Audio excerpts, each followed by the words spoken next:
Welcome to MultiGP News. It's our largest region to date with 252 pilots doing a lap or more on the Regional Qualifier track.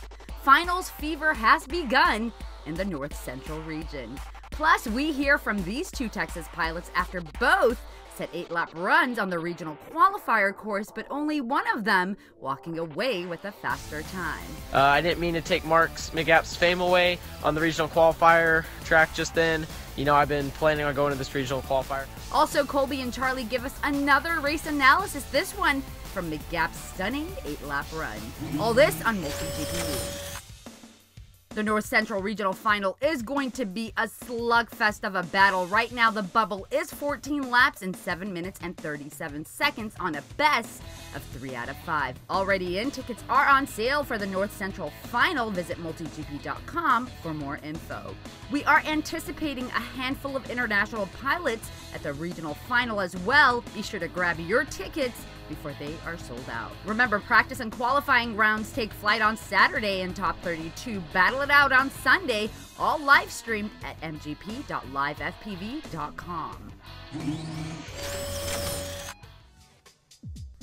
Here are the next upcoming races and wildcard events on the schedule.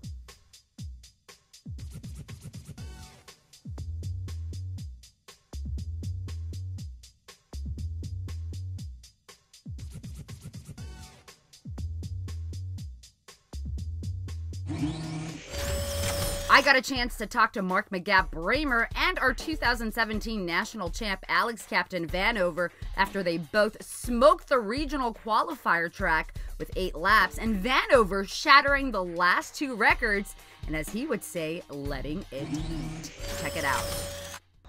Hey guys, it's Captain Vanover here. Today I'm going to talk to you a little bit about my 8-lap run I just did on the MultiGP Regional Qualifiers track. It was just a super exciting run. I've been wanting to get another 8-lap run in for quite a few months now. I also wanted to see how my skill had progressed over the last few months, so the 8 laps wasn't quite as hard as I thought it would be. The hardest part was really just managing the battery and keeping the pace correct. And basically that's just what I did. I paced myself, I knew my setup very well, I knew I could barely just do 8 laps if I paced it just right. As far as the setup that I was using for that race, the first setup was this X-Hover Vanover frame. This is actually my signature drone racing frame that just came out recently. I was running the Hyperlight Special Edition 2207 1722 kV motors. They're the Team USA edition, which have the American flag on them, of course. I had a Flight 1 Spark 32 millivolt OSD ESC and flight controller, a Predator Micro V3 camera with the 1.8 lens, a TBS Unify V3 5V edition race video transmitter, and then a Crossfire to drive it all, and of course with my trusty DX9. This setup was running a Thunder Power 1100 milliamp 6-cell battery, which was overcharged to 4.35 volts. I know it's overcharging, it's what I had to do to get it done. And then I also managed to set what I think is possibly the fastest official single lap time on the MultiGP Regional Qualifiers track. I'm not sure. It was a 14 flat and then a 14.1 right after that.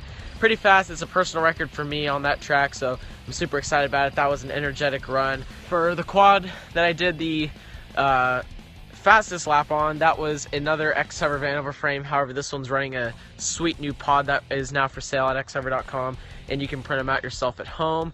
It has the exact same setup, except the motors are 2207 Hype Train Acro motors, which are 2450 kV. Both these quads are running the HQ 5.1 by 4.6 V1S props during those runs, and except this quad was also running a 1300 milliamp Thunder Power 4S non-HP pack, just to basically get the 3 laps and land. And yeah, that's my setup. The reason I changed is because the other setup I didn't feel quite fast enough with yet. I literally just built it the morning of the Regional Qualifier. Hopefully I can hold my title as MultiGP national champion at the end of this year. We'll see. I'm pushing for it. I didn't mean to take Mark's McGap's fame away on the Regional Qualifier track just then. You know, I've been planning on going to this Regional Qualifier for almost 2 months now, ever since it was officially announced. So nothing personal against him. Mark's a fantastic pilot. He's up there with me at every race, beating me a lot of the times, so he's a great pilot, and I'll see him at the South Central Regional Final. Yeah, he already told me. I told him not to do 9 laps or else I'd look bad, so. Oh my gosh, I love that guy. Our region set up the course about a week in advance. We had it up for a few hours, and so I got the chance to actually go and fly it and just see what kind of setups, because I really did want to go for the 8-lap run, and I wanted to see which one of my setups could do it. So I started off with my typical 4S setup, and I hit the track, started flying some batteries, and I quickly realized it was fast enough, but the efficiency was just not there. I tried lots of different things, HV charging the batteries, this and that, and I would still die when I had the pace for 8 laps. I would still die finishing my 7th lap. I built this the early morning of the qualifier. So this is basically what I flew. I was previously running 4S. This was basically my first 6S setup. So I was like, this should have the efficiency. Let's see if it works. So basically what I did is I grabbed these Brother Hobby 2206 1720 kV motors I had laying around. The only ones I really had for 6S, nothing special. I used typical run cam, mini, or micro, sorry. Just a Flight 1, ESC, the Spark 32, typical antenna, the TBS Crossfire has been actually really awesome. I switched to that recently, and I noticed the latency it kind of went away. It was a lot easier to correct with faster protocol. So I really like the TBS Crossfire.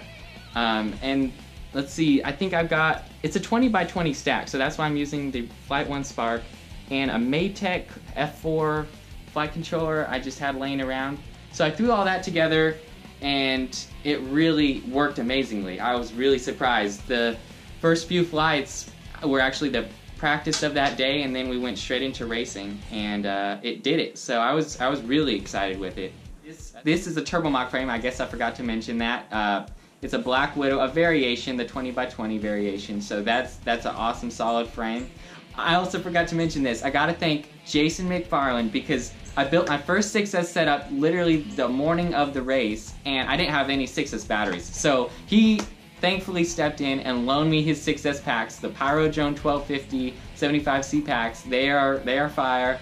They held me all the way through. I was able to complete that 8-lap run with those batteries, so those are fire. We have a lot of pilots who are nailing the finals track. We got RoboGenesis, we got Miwo, we got Heads Up, we got all these top pilots, and your name is definitely coming up in your region for taking that title per se. How do you feel?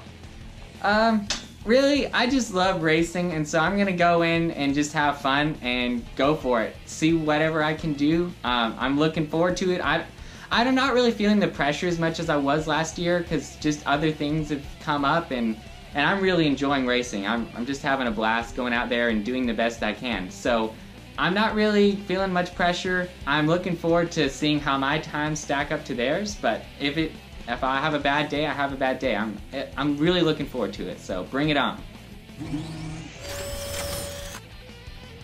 Colby and Charlie give us another race analysis, this one on Mark McGap-Bramer's jaw-dropping 8-lap run. Check it out.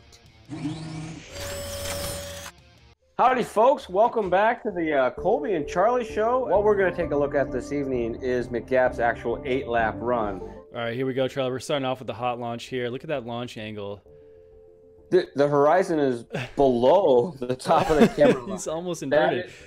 Look at that. That is aggressive. No adjustments. He's already at the angle, full speed angle off the launch. That's perfect. He was committed. All right, so we're on with McGap right now. This is his 8-lap run, and we just want to kind of show you how perfectly set up he is hitting these gates.